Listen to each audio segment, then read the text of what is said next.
j'espère que t'as la pêche parce qu'aujourd'hui je te propose de parler un peu SEO. Un sujet pas super sexy, quoique ça dépend pour qui, mais un sujet quand même super important lorsqu'on parle de business en ligne. Avec Julia, on accompagne au quotidien les freelances et les entrepreneurs qui souhaitent développer leur entreprise sur le web. Et on le constate tous les jours. Le SEO fait partie des choses qui paralysent ou qui effraient. Dans cette vidéo, je te rassure, rien de trop technique promis, on va juste parcourir ensemble quelques règles de base à connaître. Oui, parce que un contenu web, aussi bon soit-il, peut en fait passer totalement inaperçu tant la jungle qu'est Internet est grande, sauvage et peuplée.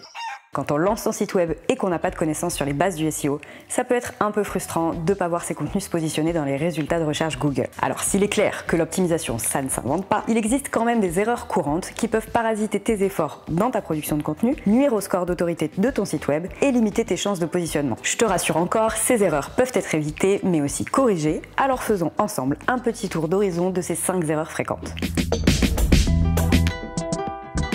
Mal gérer ses mots-clés.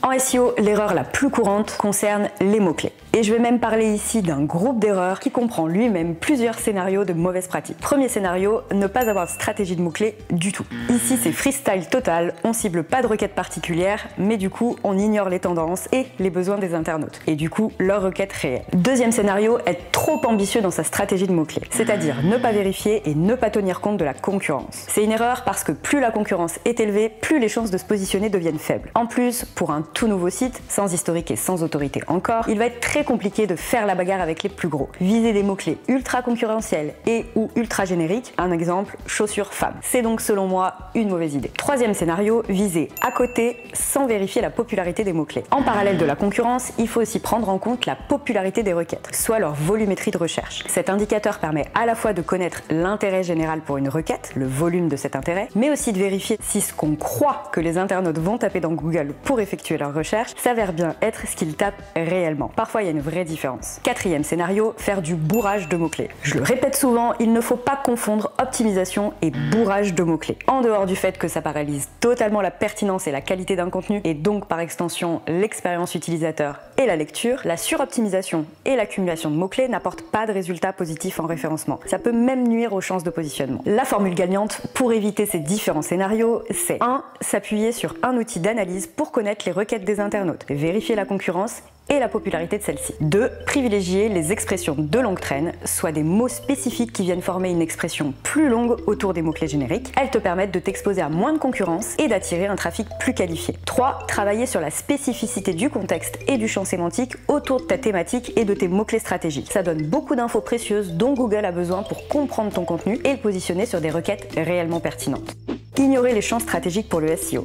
Les règles d'optimisation d'un texte et d'une page ne sont pas infinies. La liste, elle est même assez rapide à dresser et finalement, il suffit de s'appliquer à cocher chacune d'entre elles à chaque fois que tu produis un contenu sur ton site. Alors qu'est-ce que j'entends par champ stratégique à travailler lorsque tu rédiges ton contenu? Voici tout de suite la liste des incontournables. Le H1. C'est le titre principal de ta page. Les H2, H3, H4, etc. ce sont les sous-titres présents dans ta page, ceux qui vont te permettre de structurer ton contenu. Les balises alt de tes images, c'est le texte alternatif que tu dois renseigner pour chaque image intégrée dans ta page. La title et la métadescription, ce sont les éléments qui présenteront ta page dans les résultats de Google. Et enfin, l'URL de ta page. Et quand je dis soigner, ça veut dire les rédiger avec qualité et pertinence par rapport au contenu de ta page, intégrer les mots-clés ciblés par ton contenu, que tu choisiras donc par rapport aux requêtes populaires des internautes tout en tenant compte de la concurrence sur ces requêtes, et ne pas oublier la force du champ sémantique qui gravite autour de ces mots-clés et qui va venir les spécifier, les renforcer. Négliger la qualité de ton contenu. Un contenu ne doit pas être rédigé d'abord pour les robots, mais 1. Pour les internautes, ceux qui ne te connaissent pas encore mais qui vont tomber sur ton contenu via Google ou d'autres leviers, et 2. Pour tes lecteurs, ton audience fidèle qui vient sur ton site web pour tes contenus et non pas pour tes positions sur Google. Oui, parce que la première des règles à suivre en rédaction SEO, c'est de rester naturel, tout en apportant un contenu pertinent et de qualité. En bref, aucune des règles SEO appliquées ne devrait venir dénaturer l'essence et la qualité d'un contenu. Ton contenu doit avant tout répondre à des attentes concrètes de ta cible et ton objectif doit rester de chercher à offrir un contenu le plus pertinent possible à ton audience. Ton challenge, c'est donc de répondre à un double objectif au travers de ta rédaction, allier qualité et valeur, et optimisation. Et ça revient à rédiger un contenu optimisé pour les moteurs de recherche tout en attirant les visiteurs, rédiger à la fois pour Google et pour l'internaute, positionner ton contenu sur les résultats de recherche en réponse à une requête pertinente tout en apportant à l'internaute les réponses qu'il cherche. Qualité, Valeur, pertinence, cohérence sont donc des piliers que tu dois garder en tête avant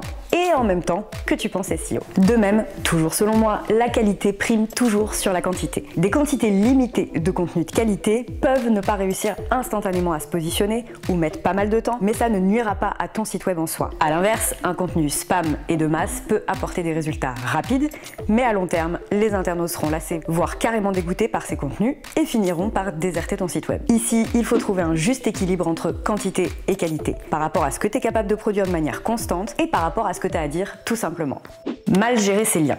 Il existe différentes typologies de liens. Les backlinks entrants, lorsque l'URL de ton site web est mentionné sur un autre site. Les backlinks sortants, c'est l'inverse, quand tu mentionnes l'URL d'un autre site depuis ton propre site. Et les backlinks internes, lorsque tu mentionnes l'URL de l'une de tes pages depuis une autre page de ton site web. Les liens, et en particulier les liens entrants, font partie des éléments essentiels du SEO. Ils participent à la croissance de l'autorité d'un site web, il ne faut donc ni les oublier, ni les négliger. Pour imager davantage les choses, disons qu'un lien entrant envoie comme une sorte de signal positif à Google concernant ton site web, car quelqu'un a choisi de te citer. Mais attention à la qualité de ces liens. Un backlink de qualité, c'est un lien qui provient d'un site d'autorité, ayant la même thématique que la tienne, c'est ce qu'on appelle la pertinence sémantique, et plus ce site est populaire, mieux c'est. Un backlink est généralement placé dans une encre, c'est ce qu'on appelle le texte d'ancrage, et il faut aussi que cette encre soit pertinente par rapport à la thématique et à la sémantique de l'URL vers laquelle elle redirige. Je te donne un exemple concret pour t'expliquer. Je rédige un texte sur l'organisation de mes prochaines vacances et j'insère un lien vers la page des séjours au Maroc d'un site de voyage avec l'encre Voyage au Maroc. C'est un lien de qualité. Deuxième version, je rédige un texte sur les erreurs les plus fréquentes en SEO et j'insère un lien vers un site de voyage avec l'encre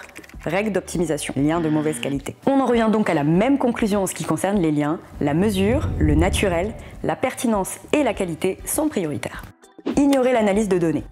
Même si c'est parfois relou et pas forcément le kiff de tout le monde, analyser les chiffres et les résultats de son propre site web, c'est juste indispensable. Et oui, seules ces données détiennent la vérité et sont en mesure de te confirmer ou pas les performances de ton site, ce qui marche et ce qui marche moins, ce que tu dois corriger, améliorer, etc. Je vais pas rentrer dans les détails des données à analyser parce qu'elles peuvent être multiples selon les objectifs de chaque site et de la stratégie SEO qui est mise en place. Mais d'une manière générale, voici les indicateurs qui peuvent être pertinents à suivre en SEO. Le positionnement des pages sur les mots-clés ciblés, le volume des visites organiques et de la part de trafic provenant des moteurs de recherche, les performances techniques du site, la vitesse de chargement par exemple, et les erreurs techniques qui impactent directement le SEO. Le taux de rebond et la durée des sessions visites, le taux de conversion, les domaines référents, les backlinks et le score d'autorité. Il existe de nombreux outils pour ça, des plus basiques aux plus complexes, gratuits ou payants. Je te donne ici 3 exemples dans un ordre croissant de niveau d'analyse et de facilité d'utilisation. Google Analytics et Google Search Console qui sont des outils gratuits de Google et qui permettent de mesurer les performances d'un site, de suivre l'évolution et l'origine du trafic et tout plein d'autres choses. Ubersuggest, outil gratuit en usage limité puis payant pour davantage de données et pour la gestion de plusieurs sites. C'est un générateur de mots-clés qui permet aussi l'analyse de l'autorité du site et ses backlinks et son audit SEO global. SEMrush, level supérieur pour cet outil payant qui permet à la fois de connaître ses positions et celles de ses concurrents, analyser ses backlinks, trouver des idées de mots-clés, monitorer les campagnes AdWords et même mener des audits SEO. Avec la liste de ces erreurs fréquentes, tu devrais être en mesure de te situer par rapport aux efforts que tu fournis en SEO pour ton site. Alors, est-ce qu'il y a des choses à corriger chez toi ou t'es pas mal? On en discute dans les commentaires sous cette vidéo et je te dis à très vite!